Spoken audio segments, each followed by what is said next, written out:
Welcome everyone to the Modern Day Overthinker podcast. My name is Collin. I'm your host. Today I have Chrissy Hodges with me today. She's out in Colorado where it may or may not be snowing. You guys have weird weather out there. It'll be snowing tomorrow. It'll be snowing tomorrow, then it'll be 70 the next day. I mean, it And was 65 today and it's going to snow tomorrow.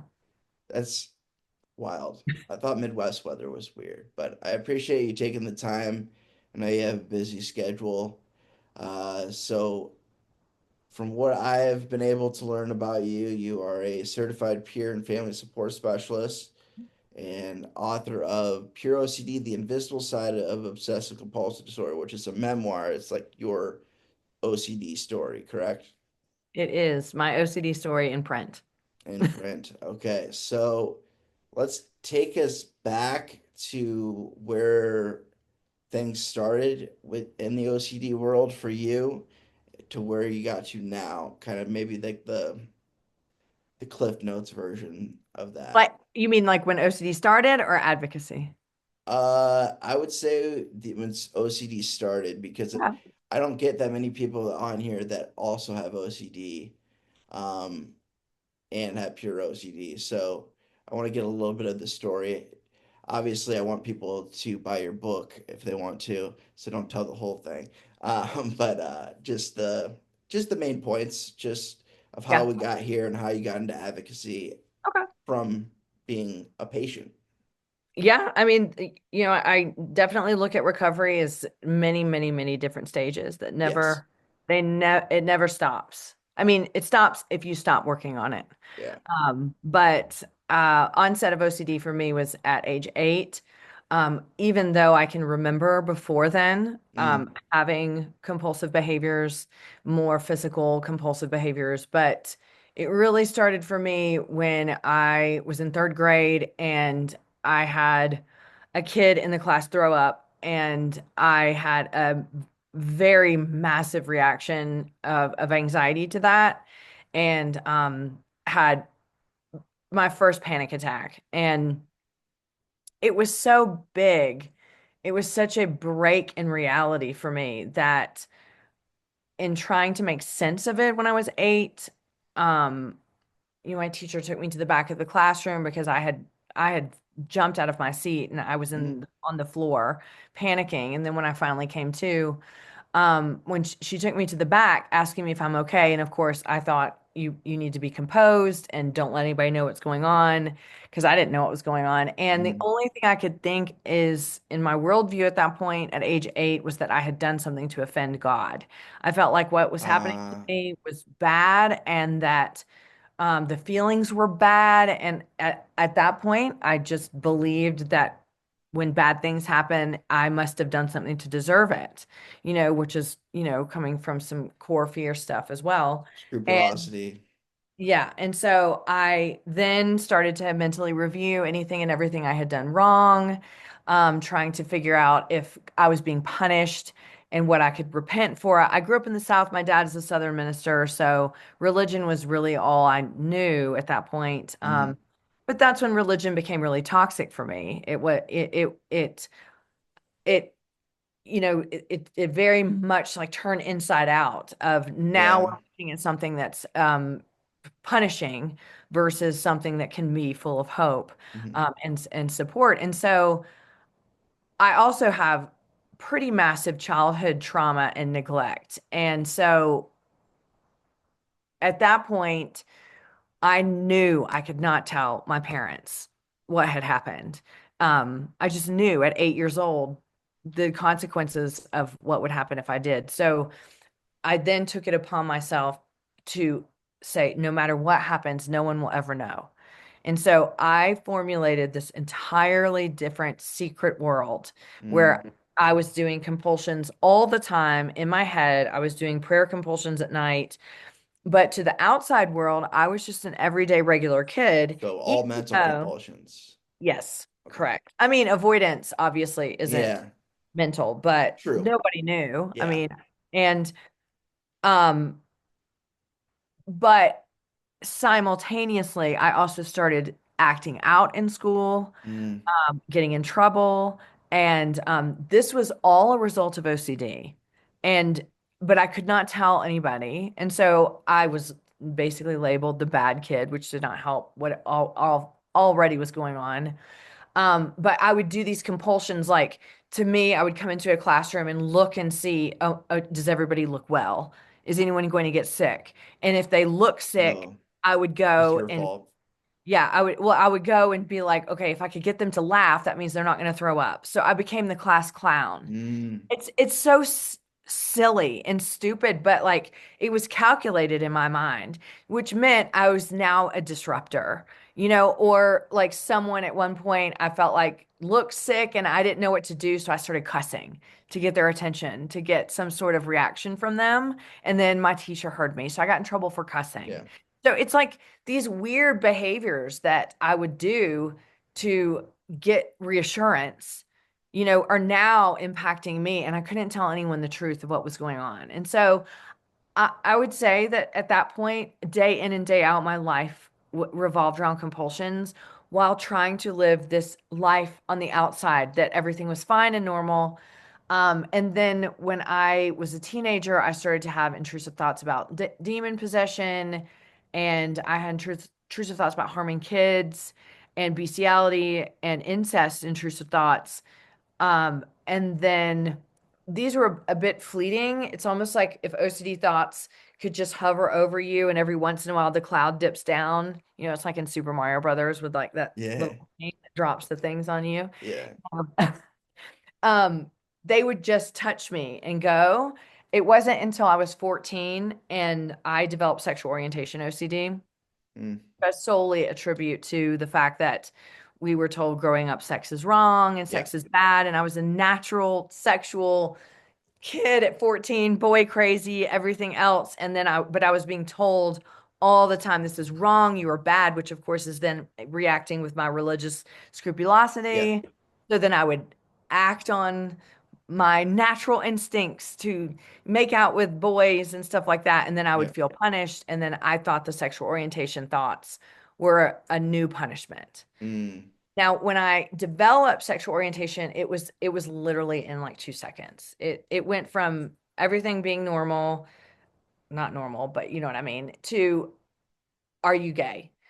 And when that happened, and this was back in the 90s, so in the South, so everybody thought that being gay was wrong. yeah. And I remember thinking, especially from a religious standpoint, they did. And I remember thinking, like, I do not care if I'm gay. Like I remember that night going, I don't care. I'll move to San Francisco. Because back then, Yeah. the only place that everybody knew where all Yeah. the people were was San Francisco. And I thought to myself, I'll just move to San Francisco. When I was 14, I was like, I'll move there. Yeah. But I just knew. And there was something about it that felt like it was stealing my identity. And that's what people don't understand about sexual orientation OCD. It gets very twisted Mm, into homophobia and everything else. And that is not what it's about. It is everything that I knew about my natural instincts and desires was stripped away from me. mm, And there was not only the fear and not only the panic of having a physical reaction to whatever was going on, but I also was like, oh my God, God is punishing me in a different way now. But also, who am I moving forward? And I have no one to talk to. I have no one. Because if I do say this out loud, everybody's going to think I'm gay when I'm not. And I don't want to come out of a closet that I'm not living in. yeah. And so it was so sinister. I mean, it It's was so punishing. confusing and so lonely. And I went to bed that night. I did like 8,000 prayer rituals and I went to Mm, bed. I was at a friend's house that night. And I remember waking up the next morning. I mean, I remember this vividly. It's like actual trauma. And mm, I I woke up the next morning and I remember opening my eyes. Decline that. I remember opening my eyes and the sun was shining through. I mean, I remember everything. And like waking up, and then it was like I remembered what had happened. And it was like the sun went away and the room turned dark. And I thought, oh my God, this is real and my life is over.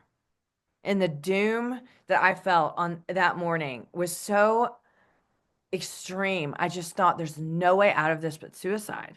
I mean, mm, and I certainly didn't know anything about suicide at age 14, but I did know like you can't live like this. You can't live this life that isn't who you are and alone. And so Hmm. it that was the worst. That break in, with the theme, like this break in reality of the theme, and we talk about this a lot in my groups and in peer sports. It is like the lowest that people get. Yeah. Just coping with this, oh my God, there's nothing I can do. This is here to stay. Hmm. I can't live like this. And I just try to tell people, especially if they contact me in that phase, it's like you've got to put one foot in front of the other because this dark time will pass. It will. It will. But when you're doing it alone and you don't know what's going Ugh. on, it's just utter fucking hell. I don't know if you Yeah. say the F word, I but don't like care if you. I don't care. it is the darkest spot that people can be in. And it's, my whole, like when I wake up at 3 a.m. and I'm panicking just about life in general, that's what I think about are all the people that are out there in that time period and they're too scared to type in the computer, am I a pedophile? Do I want to have sex with my parents? Do I, they're Yeah. too scared to type it in, but they're trudging through life, They don't want that on their contemplating search. They death. don't want that on their search history. They're Yes. so scared. Yeah. And that's when I want them to find me the most because Hmm. I can easily just be like, oh, yeah, by the way, I met with 5 people today with POCD, Yeah. 10 people last week with incest OCD. We're all good. But anyway, so I'll speed this up. Go ahead. So I lived with this for the next 6 years, Hmm. no one knowing. Was there no? Was there an attempt at 14, or was this No, it just was okay? this, it I was that, thought. it was that dark point of like, I can't live, like, and my brain immediately went to suicide. And that was scary too. Yeah. But I do remember I would go through these waves, and I'm sure people relate to this. Like, Yep. it would be okay for a while, and I'd be like, "Oh my God, it's gone. I must have done everything right. I prayed the right way, whatever." Hmm. And then it would come back, and I would be trapped, you know.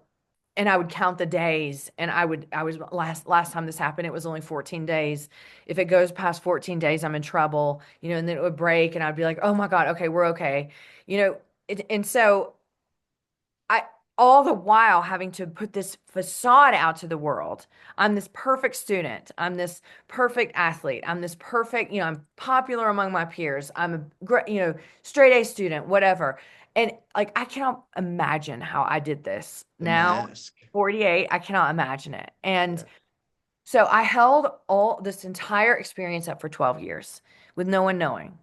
And then but I did make a pact with myself when I was 15. When it got really bad, I did tell myself, if it ever gets to the point where you're going to say it out loud, you are going to kill yourself because you're not going to say. And a lot of it also had to do with the religious scrupulosity. What would my dad think if I told him God was punishing his daughter and he's a minister? Mm, yeah. So it was borderline delusional, I would say. I mean, really, it would get delusional at times.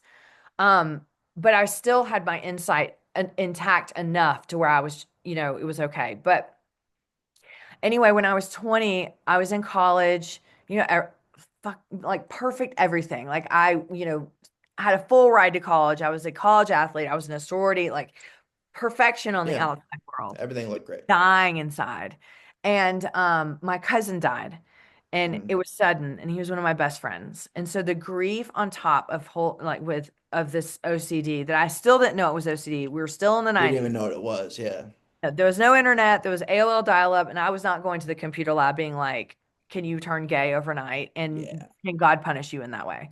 Yeah. And so I spiraled down in a dark depression and it was months. And my grades, all the signs were there. My grades dropped that semester. Like my cross country career, like that was horrible. My coach was even worried. Like I stopped. My hygiene was Yeah. awful. I wouldn't go out.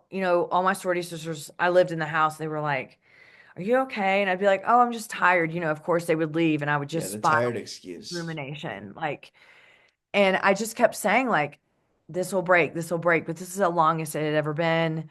And all I thought about was suicide. And I just kept thinking, like, is this the time? And then I would get terrified. And then it was over Christmas break. And this was a quarter system back then. So we had like 8 weeks over Christmas break. And I was terrified. I was like, I'm not going to make it. So Hmm. I went home, of course, back to the room that was in high school that reminded me that this has been going on for years. It's never going to stop. And the moment I like made this deal with God, because we bargained, with OCD, I was Yeah. like, give me a sign in 24 hours, magical thinking, Yeah. and I Yeah. go home, I sit down, and my mom makes me dinner. I'm so depressed. And and she makes dinner and she's like, let's watch 2020. And so we turn on 2020 and the headline comes on. It was like lesbians in their 50s, women who left their husbands after 25 years because they were gay. Oh boy. And I was like, it was that moment. If you have OCD, you know what I'm talking about. The room pans out and you feel like, I mean, it's dissociation, but you feel like you can see it. It's like myopic, right? Like you can just see it through like that. And I just thought, oh my God, there's the sign. And to me, at that point in my life, I was religious. I thought I'm now abandoned by God Yeah. because he's telling me I have to kill myself. Because that was the bargain, right? Mm, Give me a sign that you want me to die. mm. And so I Oh, it knew, wasn't the other way around. It was okay. yeah, that was the bargain. Give me the sign if you want me to live or die. Hmm. And to me, in my delusional brain, That's and a sign. I do remember like excusing myself and going to the bathroom and staring in the mirror. And it was like I couldn't recognize myself. Like I was staring into my eyes. I was like, "Who are you?" Yeah. Like I know this isn't real, but it feels so real. So real. I Yeah. can't escape. And so I won't go into detail. You can read it in my book. It's very gruesome. But over the next, I guess it was like 4 days later, I attempted suicide and pretty brutally. And I was very lucky to survive. And I was taken to the hospital. I had to have surgery, and then I was put under 72-hour hold, and then they admitted me. And I was just pissed. Like, Oh yeah. now I'm like, I told everybody what my thoughts were. I thought if I said them out loud, they'd go away, and they Yeah. didn't. Then I was just pissed that I was still alive and the thoughts were still there. And then I was lucky. This is 1997. I was lucky. And like the hospitalization was just a shit show. Like being in a locked facility was horrible. But I was diagnosed with OCD. They actually It diagnosed you. Good. They did. He came into my room at 8 p.m. I was like, oh my God, this is the time I'm going to get raped. I literally was like, this is like the movies. He's coming in here, closing the door. He's going to rape me. Like that. Like it was hard. Everything was horrible. Yeah. But he came in and he was like, I have something to tell you. And I'm like, what? And he was like, I think you have OCD. And he like drew this diagram and he was like, normal thoughts do this and your thoughts do this. And I had this moment of relief. Yeah. I was like, oh my God. Like the first thing I thought is, it's not my fault. And then the second thing I felt was just sheer anger, just like pure and adulterate anger Hmm. that I had been dealing with a diagnosis for this long and everything I knew about myself was a lie. Um, Hmm. but I covered that up and got on medication. It worked great. I went straight back to school. I mean, literally, like got out of the hospital, got a bunch of staples removed from surgery I had to have, and we were like, okay, go back to school. Everything's fine. Prozac's awesome. Yeah, that's my family life. And then I relapsed a year. Prozac is pretty awesome. Yeah, But yeah. it was. But I Yeah. got off of it because I didn't like the sexual side effects. That certainly doesn't help sexual orientation OCD. And Yeah, that's a good I got point. off, relapsed, and then I was lucky to find Dr. Stephen Phillipson online, AOL dial-up, Hmm. and that was the first time I heard of Pure O. He had a whole website on it. He's the one that coined the term. And there were these graduate stories of like, sexual orientation OCD and harm OCD and relationship OCD and, pedophilia theme. And I was just like, oh my God, like these are my people. And so Yeah. I got therapy with him. He did it across state lines on the phone. So I did ERP on the phone.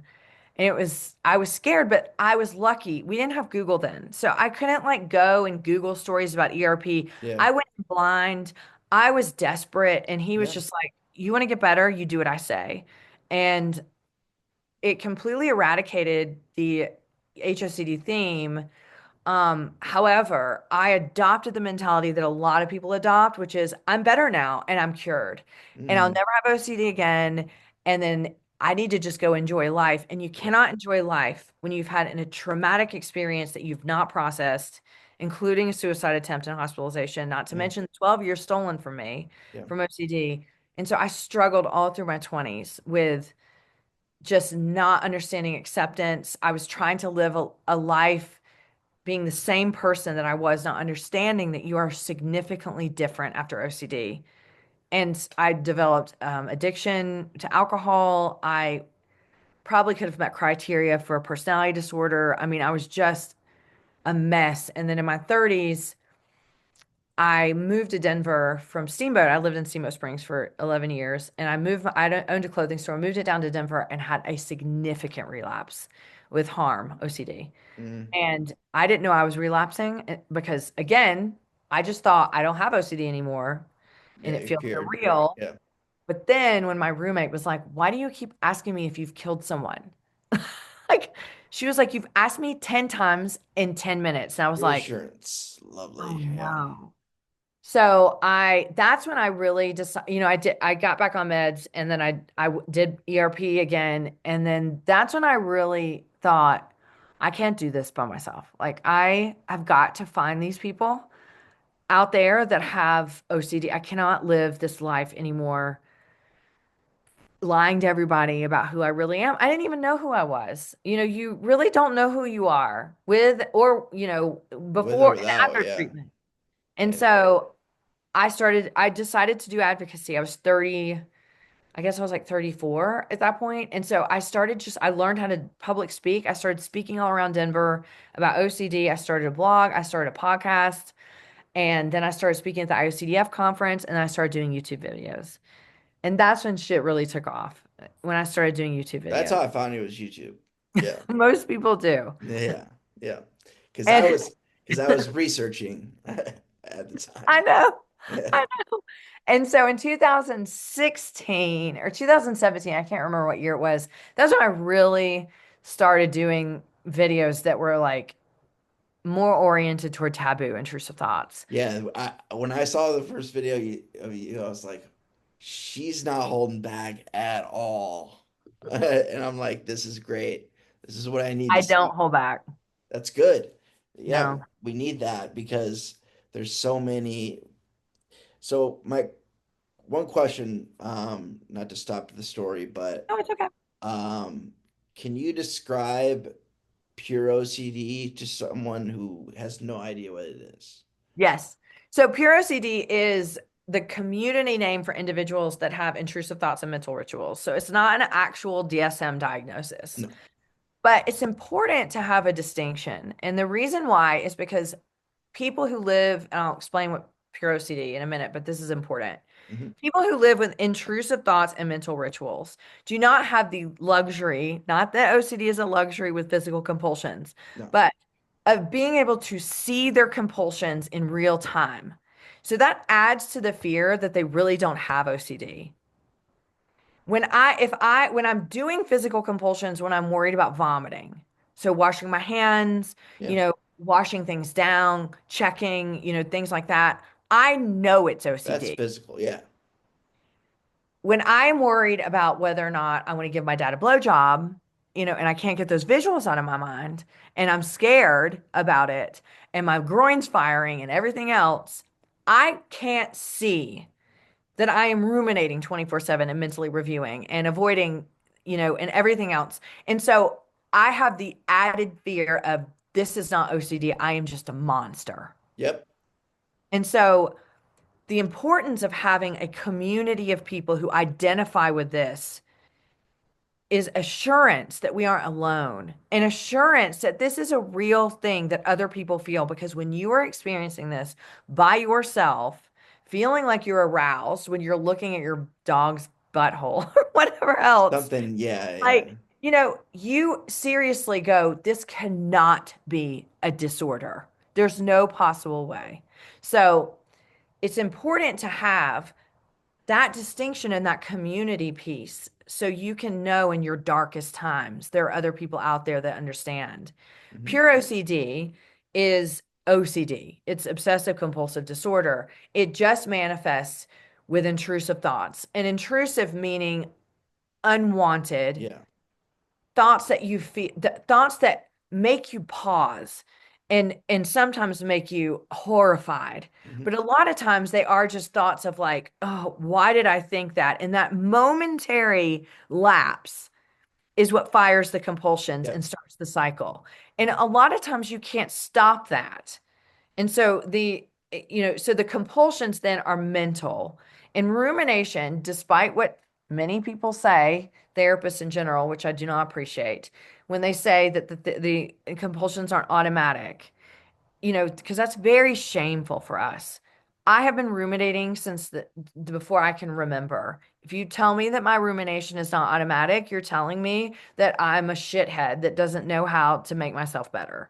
Yep. Like rumination is automatic, mental review is automatic, avoidance can be automatic. Yeah. And so you're already in compulsions half the time before you even realize it's OCD. I had opposite action be automatic. I'm working through that right now, like doing the opposite, physical of a physical compulsion, doing the opposite of what OCD doesn't want me to do. Mm. But then I started doing it just automatically, and then I'm Hmm. like, what's I lost? Then I'm like, oh, I lost control. I'm done. Like, Right. It sets you up as being a failure. yes, it Hmm. sure does. But Yes.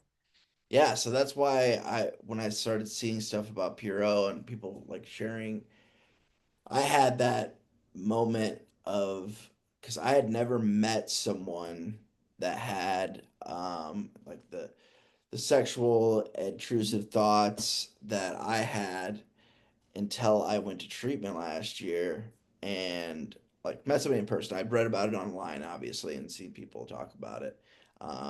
But I was also careful, and I hated searching stuff. I was like, "Oh, it's gonna show up, Oh, and yeah. they're It's gonna come scary. they're gonna come lock me up." And yeah, I remember the first day being in residential treatment.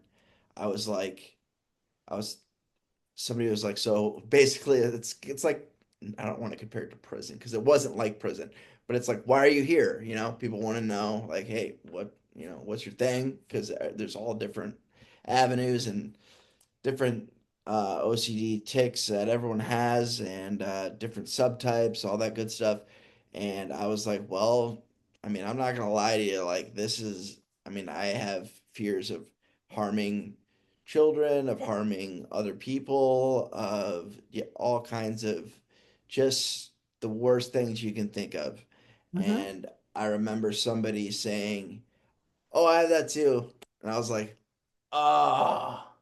Oh, we're everywhere.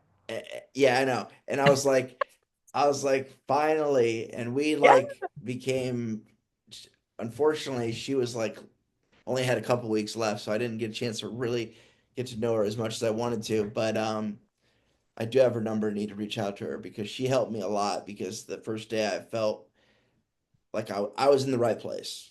I finally felt, and I've been struggling. I'm 30, I was 34 when I went in and I'm 30, I just turned 35. But I was diagnosed with OCD at 13 or 14, right around that age when things got real weird in general. And it was different then. And then it kind of morphed in my 20s into the darker stuff, into the me thinking I'm a monster. And that's the first time that uh, I did not attempt suicide because I don't know, I there was still something there that was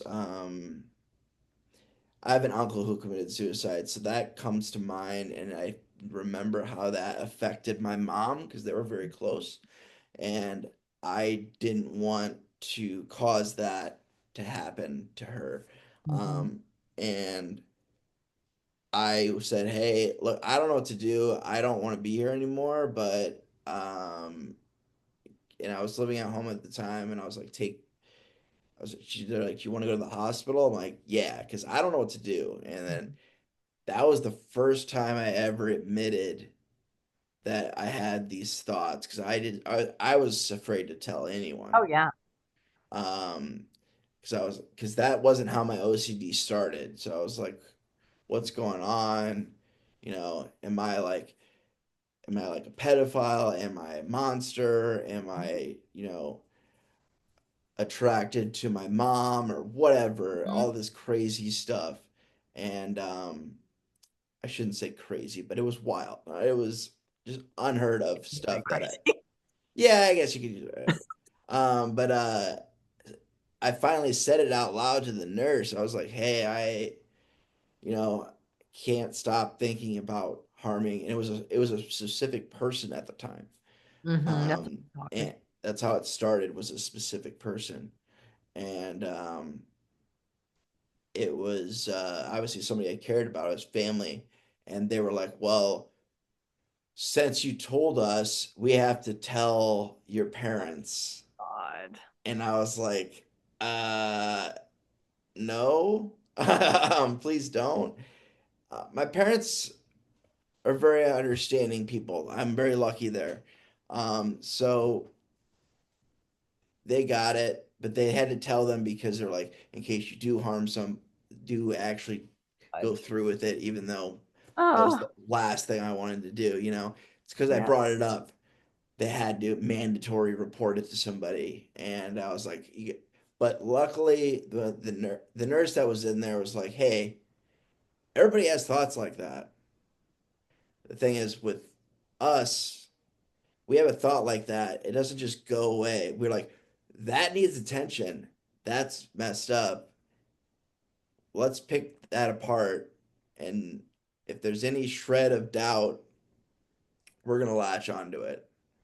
If I doubt my identity in any way, or my intentions, or what I believe in or what I'm attracted to, I'll just go down this rabbit hole, and that's what happened. And I also, it's funny you mentioned alcohol. Yeah, it wasn't just alcohol for me. It was a lot of things. But And this is something that doesn't get talked about enough no, in the community is that what stuff. people do to escape. Oh And yeah, escaping was my favorite thing to do. I can still catch myself trying to do it, and I've been sober for almost 8 years. And I was self-medicating. I was just like, clearly, I didn't realize that at the time. I just thought, hey, I'm in my 20s, I'm having a good time, whatever. This is what I'm supposed to do. Um, Alcohol is way too, it's getting different, but people are more sober curious now. But alcohol is such a societal thing that gets pushed so heavily. Like you need to drink to have a good time, or socialize. And I believed all that, and I'm also Catholic, so drinking is like a huge thing. So my parents are not addicts or alcoholics. They're what we call in the program normies. And So they didn't really know what was going on. And so I kind of had this whole thing with, dealing with the OCD and dealing with the addiction. mhm. And it was just molded into one thing. And then 7 years into my sobriety, my OCD decides to come back at a vulnerable time. And happened, I was in a relationship. That relationship went south. And she accused me of being a monster, um, based off of a sexual joke that I made, because I Oh, like I like to joke around. I'm a stand-up comic too. So it was stupid. And she had her own things going on. She had issues in the past with, she's a very attractive girl. She thought all like guys just wanted to use her for sex. And we took things very slow in the relationship. And, that was like the first thing I really said that was like even really remotely sexual because I didn't want to trigger something. And I did. I triggered something and it blew up and I got blocked. I haven't spoken to her since. Mm. Um, and it really messed me up. And that's when everything just went downhill. And then I ended up in residential treatment. And Yeah. luckily, I'm doing better now and getting the treatment that I need. And finally found a therapist that understands me and is the first time in the first session that we had, she cussed and apologized. And I was like, don't apologize for cussing. You don't have to. Just be you. Don't put on this facade. I don't need all that. Just give me straight up, what do I need to do? Um, Ask me whatever you want so we can get down to this and figure this out and figure out a plan. Because it you have to do the work with OCD. You have to put in the effort to try to get better. Otherwise, if you're not putting in the effort to try to get better consistently, you're going to backtrack. And that's what happened to me last year because I wasn't putting in the work. Hmm. I was slacking on my therapy. I was slacking. I need to go to therapy probably for the rest of my life. Uh, that's or doing ERP. Maybe not, twice a week, but at least for that accountability. I have to have that accountability. Otherwise, I am going to go down a very dark path. But community is important. I've stayed in touch and with people that I was in treatment with, become really good friends with some of them, and we, we check in on each other, and it's really cool. Because I didn't have any of that before I went to residential treatment. There was just stuff online with like I remember when OCD was just like a like a Reddit for OCD people. Um, and now it's grown into Howie Mandel being a part of it. Yeah. Um, it's crazy. But I don't know how I got to this part in the story, by the way. But I kind of went off on a tangent there, but I'll do that from time to time because I'm very passionate about talking about OCD, as you can tell. Because especially the taboo stuff, and that's the main message I say is that I want to talk about the taboo stuff because it doesn't get talked about enough. I'm afraid to talk about it a lot of the times, but I push myself because I know somebody out there's gonna be like, okay, that is me, or that I can relate to that, and I'm not alone. Because I was feeling alone just like you were for quite some time. And like, okay, I mean, I don't want to tell anyone about this. And each person I told, it got easier. And yeah, this is the second podcast I think I've ever mentioned that on. So, and I was like, I'm probably gonna say it because I'm talking with somebody who understands it, and yeah, it's scary, but it attacks your values. That's the problem. Like I value, um, you know, I value women. I want to be a gentleman. I value children. I want to be, the fun. Like I'm an uncle now. I want to be a fun uncle. Like I'm a child at heart. I'm very immature. But I like to have fun, and it attacks that. And yeah, I've had relationship OCD. That was happening with that relationship before it unfolded, and then it was like, oh, and then it was just a huge blow. Like, um, but yeah, this OCD is no joke. Like it's talked about so lightly, and Mhm. it pisses us off. Um, People are like, yeah, if I tell people I'm OCD, I don't even like telling people I'm OCD because they're just like, oh yeah, I do a little this and that. I'm like, I've been Hmm. telling people that it's a spectrum just to get them to like, I don't know, find some camaraderie in it, I guess, instead of arguing with them and trying to tell them that they're wrong. Um, because who am I to diagnose people? So, um, but at the same time, it's just like, come on, like if you only knew this. Well, I mean, it's not really people's fault. It's No, the it's perception not. that's It's peddled, the way it's yeah, in portrayed society. in the media everywhere. Mhm. I don't really get mad about it anymore. I think I did like the first 5 or 6 years. Yeah, And then now I just anticipate that people are going to say it. yeah, And I just say, "Oh, you really do you really have it?" And then they're like, "Oh, well, and I was like, and then I always just say, "Do you enjoy doing the compulsions?" And yeah. they'll say, "Oh yeah." And then I'll be like, "Oh, okay, so you're just really obsessive." I was like, "Cuz when you cross over to the disorder, you don't enjoy it anymore." And they're like, "Oh, okay." Usually that's an easier way. Um, I say, do you like if somebody says I like to organize things? I'm like, do you think about if you don't organize them that your whole family's gonna die? And they're like, what? And I'm like, yeah. yeah, you don't have OCD. Probably don't have OCD. Yeah.